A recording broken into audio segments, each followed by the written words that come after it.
नमस्कार और the deep dive में आपका स्वागत है। आज हम आग से जुड़ी एक ऐसी चीज पर बात करने जा रही हैं जिसे हम फैक्ट्रियों या बड़ी इमारतों में देखते तो हैं, पर शायद ही कभी उसके बारे में सोचते हैं। वो मोटी लाल पाइपलाइनें और उनसे जुड़े उपकरण। हमारे पास जो स्रोत हैं वो इन औद्योगिक अग्नि सुरक्षा प्रणालियों का तकनीकी ब्यौरा देते हैं, लेकिन आज का हमारा मिशन सिर्फ ये समझना नहीं है कि ये काम कैसे करते हैं। हम इसके पीछे की जो सोच है उसे समझना चाहते हैं, क्योंकि जब आप इन स्रोतों को ध्यान से पढ़ती हैं तो ये सिर्फ पानी और पाइप की कहानी नहीं रह जाती। ये कहानी है दो बिल्कुल अलग इंसानी हालात के लिए डिजाइन करने की। एक तरफ है एक प्रशिक्षित प्रोफेशनल और दूसरी तरफ है एक आम इंसान जो शायद घबराया हुआ है। बिल्कुल सही कहा। ये सिर्फ इंजीनियरिंग नहीं, ये मनोविज्ञान भी है। इन स्रोतों में दो मुख्य प्रणालियों का जिक्र है और वे एक ही सिक्के के दो पहलू की तरह हैं। एक है भारी भरकम शक्तिशाली फायर हाइड्रेंट सिस्टम, जिसे आप एक संगठित सैन्य अभियान की तरह समझ सकते हैं, और दूसरा है फायर होज रील, जो किसी आम नागरिक के हाथ में दी गई फर्स्ट एड किट जैसा है। लक्ष्य एक ही है, आग बुझाना, लेकिन दोनों को बनाने के पीछे की सोच और जिस इंसान के लिए उन्हें बनाया गया है उसमें जमीन आसमान का फर्क है। तो चलिए इसी सैन्य अभियान से शुरू करते हैं। फायर हाइड्रेंट सिस्टम, स्रोत में इसे औद्योगिक सुरक्षा की रीढ़ की हड्डी कहा गया है। जब आप इसके हिस्सों को देखती हैं तो समझ आता है क्यों। सबसे पहले तो है पानी का स्रोत, स्टैटिक सक्शन टैंक। दस्तावेज में लिखा है कि इसकी क्षमता 2 लाख लीटर या उससे भी ज्यादा हो सकती है। और 2 लाख लीटर को सही परिप्रेक्ष्य में रखना बहुत जरूरी है। एक औसत फायर ब्रिगेड की गाड़ी में समझिए लगभग 4 से 5 हजार लीटर पानी होता है। इसका मतलब है कि यह एक टैंक 40 से 50 फायर ब्रिगेड की गाड़ियों के बराबर पानी अपने पास रखता है। 40 से 50? जी, ये सिर्फ एक टंकी नहीं है, ये किसी भी बड़ी आपदा से निपटने के लिए एक निजी झील रखने जैसा है। ये आत्मनिर्भरता सुनिश्चित करता है।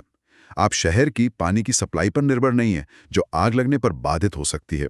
कमाल है, पानी की तो कोई कमी नहीं, लेकिन इस झील से पानी को पाइपों के विशाल नेटवर्क में ढकेलने के लिए जबरदस्त ताकत चाहिए होगी। और यहीं पर पंप हाउस की भूमिका आती है, जिसे स्रोत इस प्रणाली का दिल और दिमाग दोनों कहता है। हाँ, और ये कोई साधारण मोटर नहीं है। यहाँ एक बहुत स्मार्ट 3 पंप वाली व्यवस्था है। पहला है मेन इलेक्ट्रिक पंप, जो रोजमर्रा के काम के लिए है, लेकिन हम सब जानते हैं कि आग लगने पर सबसे पहले क्या होता है? बिजली ही जाती है। बिल्कुल।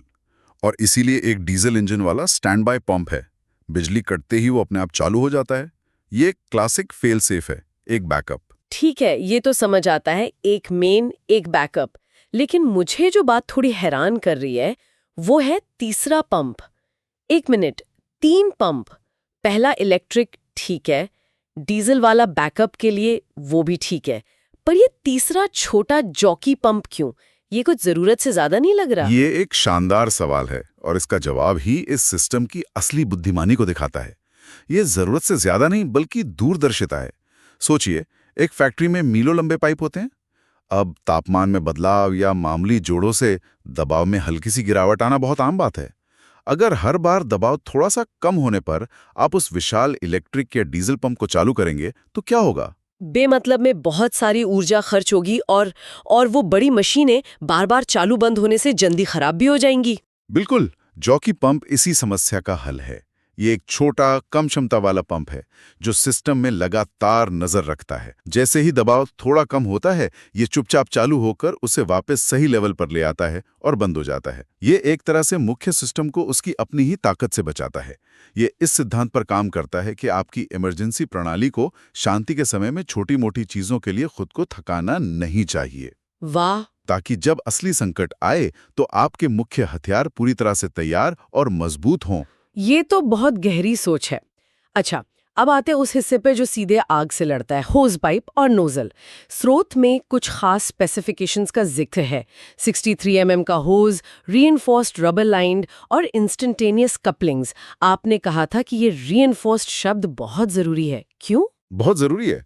63 मिलीमीटर यानी 2.5 इंच चौड़े पाइप से जब वो विशाल पंप पानी को धकेलते हैं तो दबाव बहुत ज्यादा होता है।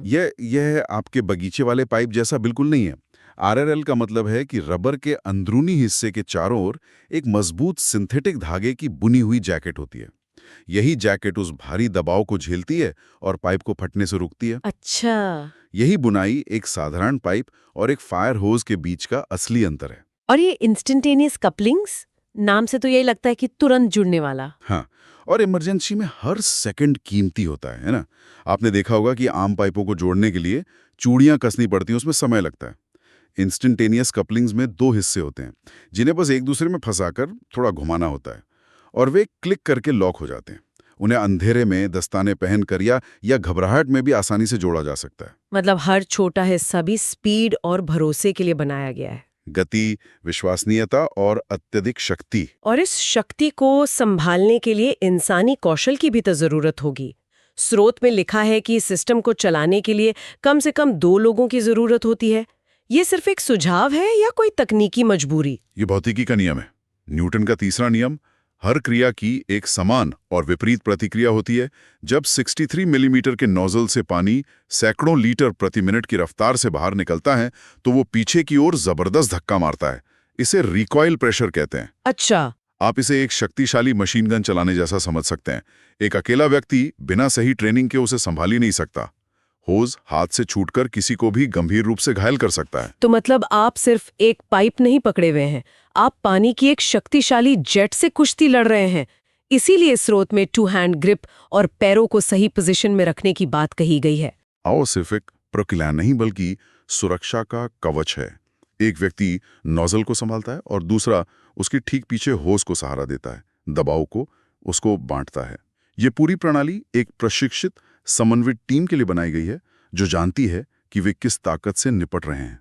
ठीक है, तो ये सिस्टम एक बड़ी विनाशकारी आग के लिए है जिसे संभालने के लिए एक प्रशिक्षित टीम मौजूद है। लेकिन हर आग बड़ी नहीं होती। अगर किसी कूड़ेदान में चिंगारी भड़क उठे तो इस पूरे लाव लश्कर को बुलाना तो एक छोटे से काम के लिए तोप चलाने जैसा हो जाएगा। जरूर कोई प्राथमिक उपचार का भी इंतजाम होगा। और यहीं पर हमारी कहानी के दूसरे किरदार फायर होज रील का प्रवेश होता है। अगर हाइड्रेंट सिस्टम एक सर्जिकल टीम है तो होज रील एक फर्स्ट एड बॉक्स है जिसे कोई भी इस्तेमाल कर सकता है। स्रोत इसे बहुत सही ढंग से तत्काल प्रतिक्रिया उपकरण कहता है। इसका पूरा डिजाइन एक ही विचार पर आधारित है, सरलता। और ये तो इसकी बनावट में भी दिखता है। दीवार पे लगा एक लाल ड्रम जो 180 डिग्री घूम सकता है ताकि पाइप किसी भी दिशा में आसानी से जाए। लेकिन असली अंतर तो पाइप के व्यास में है। हाइड्रेंट के 63 मिलीमीटर की तुलना में इसका व्यास सिर्फ 19 या 25 मिलीमीटर होता है। ये तो बहुत बड़ा फर्क है। ये फर्क ही सब कुछ है। व्यास कम होने से पानी का प्रवाह भी बहुत कम हो जाता है, लगभग 24 से 30 लीटर प्रति मिनट, जबकि हाइड्रेंट से 900 लीटर प्रति मिनट या उससे भी ज्यादा निकल सकता है।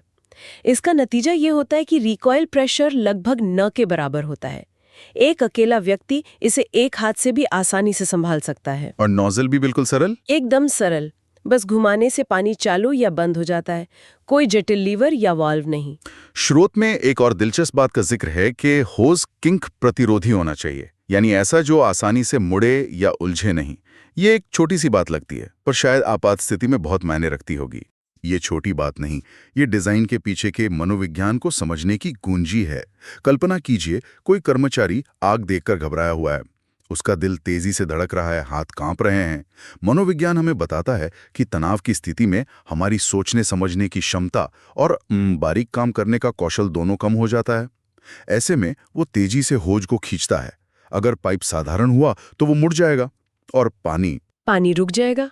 और उस घबराए हुए इंसान के लिए ये तो तबाही जैसा होगा, उसकी हिम्मत ही टूट जाएगी। बिल्कुल। किंक प्रतिरोधी डिजाइन ये सुनिश्चित करता है कि ऐसी स्थिति में भी पानी का प्रवाह बना रहे। डिजाइनर ने ये मानकर चला है कि उपयोगकर्ता डरा हुआ होगा, वो गलतियां करेगा। इसलिए सिस्टम को इतना सरल और फूल प्रूफ बनाया गया है कि घबराहट में भी काम कर जाए। अनवाइंड, ओपन, एम, खोलो, चालू करो, निशाना साधो, बस 3 सरल कदम। लेकिन इस सरलता की कुछ सीमाएं भी तो होंगी। क्या ये होज रील हर तरह की आग पर काम कर सकता है? ये एक झूठी सुरक्षा की भावना भी तो दे सकता है कि मैं किसी भी आग को बुझा सकती हूँ। ये एक बहुत ही जरूरी सवाल है। और नहीं, ये हर आग के लिए नहीं है। होज रील मुख्य रूप से क्लास ए की आग के लिए प्रभावी है, यानी लकड़ी, कागज, कपड़ा जैसी चीजों पर लगी आग। अगर आग बिजली के उपकरणों में लगी हो, मतलब क्लास सी, या फिर ज्वलनशील तरल पदार्थ जैसे तेल या पेंट क्लास बी, तो उस पर पानी डालना बहुत खतरनाक हो सकता है। हाँ, उससे तो आग फैल सकती है या करंट भी लग सकता है। सही बात है। इसीलिए होज रील के साथ साथ सही तरह के फायर एक्सटिंग्विशर का होना और लोगों को ये पता होना कि कब होज रील का इस्तेमाल नहीं करना है, उतना ही महत्वपूर्ण है। ये एक शुरुआती उपकरण है, अंतिम समाधान नहीं। तो अब तस्वीर साफ हो रही है। हमारे पास दो प्रणालियां हैं जो एक ही समस्या के दो अलग-अलग चरणों के लिए बनी हैं और दो अलग-अलग उपयोगकर्ताओं को ध्यान में रखकर डिजाइन की गई हैं। एक तरफ है हाइड्रेंट सिस्टम, जिसका उपयोगकर्ता एक प्रशिक्षित टीम का सदस्य है। वो शारीरिक रूप से सक्षम है, शांत दिमाग से काम कर रहा है और भारी बल का प्रबंधन करने के लिए पूरी तरह से तैयार है। और दूसरी तरफ है होज रील, जिसका उपयोगकर्ता कोई भी हो सकता है, एक अकाउंटेंट, एक सफाई कर्मचारी, कोई भी जो उस समय वहां मौजूद हो। डिजाइनर ये मानकर चल रहा है कि ये उपयोगकर्ता अकेला हो सकता है, डरा हुआ हो सकता है और उसके पास शून्य प्रशिक्षण है। इसलिए हर चीज, व्यास, वजन, नोजल, पाइप का मटेरियल, सरलता, पहुंच और सहज उपयोग को ध्यान में रखकर चुनी गई है। तो संक्षेप में, हाइड्रेंट एक संगठित प्रतिक्रिया है जो तब शुरू होती है जब आग एक निश्चित स्तर तक पहुंच चुकी हो, और होज रील एक व्यक्तिगत प्रतिक्रिया है। हाँ, एक व्यक्तिगत प्रतिक्रिया जो किसी को भी आग को उसके बिल्कुल शुरुआती चरण में ही रोकने का अधिकार और साधन देती है। बिल्कुल। और ये हमें सुरक्षा डिजाइन के एक बहुत बड़े सिद्धांत पर लाता है। सबसे अच्छी प्रणाली हमेशा सबसे शक्तिशाली नहीं होती। सबसे अच्छी प्रणाली वो होती है जो संकट के समय में इंसानी व्यवहार का सबसे सटीक अनुमान लगाती है। ये दोनों प्रणालियां एक साथ मिलकर ये काम बखूबी करती हैं। तो आज हमने देखा कि कैसे फैक्ट्रियों में लगी ये लाल पाइपलाइनें सिर्फ धातु और रबर नहीं है, बल्कि उनके डिजाइन में इंसानी मनोविज्ञान और संकट प्रबंधन की गहरी समझ छिपी है। एक तरफ है हाइड्रेंट सिस्टम की जबरदस्त ताकत, जिसे एक स्मार्ट ट्रिपल पंप सिस्टम और प्रशिक्षित टीम का साथ मिलता है। और दूसरी तरफ है होज रील की सरल सुलभता, जो किसी भी आम इंसान को नायक बनने का एक मौका देती है, बशर्ते कि वे इसकी सीमाओं को समझें। यह शक्ति और सरलता का एक बेहतरीन संतुलन है। ये वाकई में बहुत आकर्षक है। और यहाँ मैं सुनने वालों के लिए एक विचार छोड़ना चाहूंगा। हमने आज इन दो प्रणालियों के पीछे की सोच को समझा, एक प्रशिक्षित पेशेवर के लिए डिजाइन और एक आम नागरिक के लिए डिजाइन। यह दर्शन सिर्फ अग्नि सुरक्षा तक सीमित नहीं है। अब जब आप अपने आसपास की दुनिया को देखेंगे तो इस नजरिए से देखने की कोशिश कीजिए। किसी हवाई जहाज में इमरजेंसी दरवाजे का हैंडल, किसी वेबसाइट का पासवर्ड भूल गए वाला बटन, या आपकी कार में लगा एयरबैग। सोचिए, डिजाइनर ने कब यह माना कि आप शांत और तर्कसंगत होंगे, और कब उन्होंने यह मानकर डिजाइन किया कि आप घबराए हुए होंगे और सोचने का समय नहीं होगा। यह डिजाइन फॉर पैनिक और डिजाइन फॉर प्रोफेशनलिज्म की सोच आपको हर जगह दिखेगी, एक बार जब आप इसे खोजना शुरू कर दें।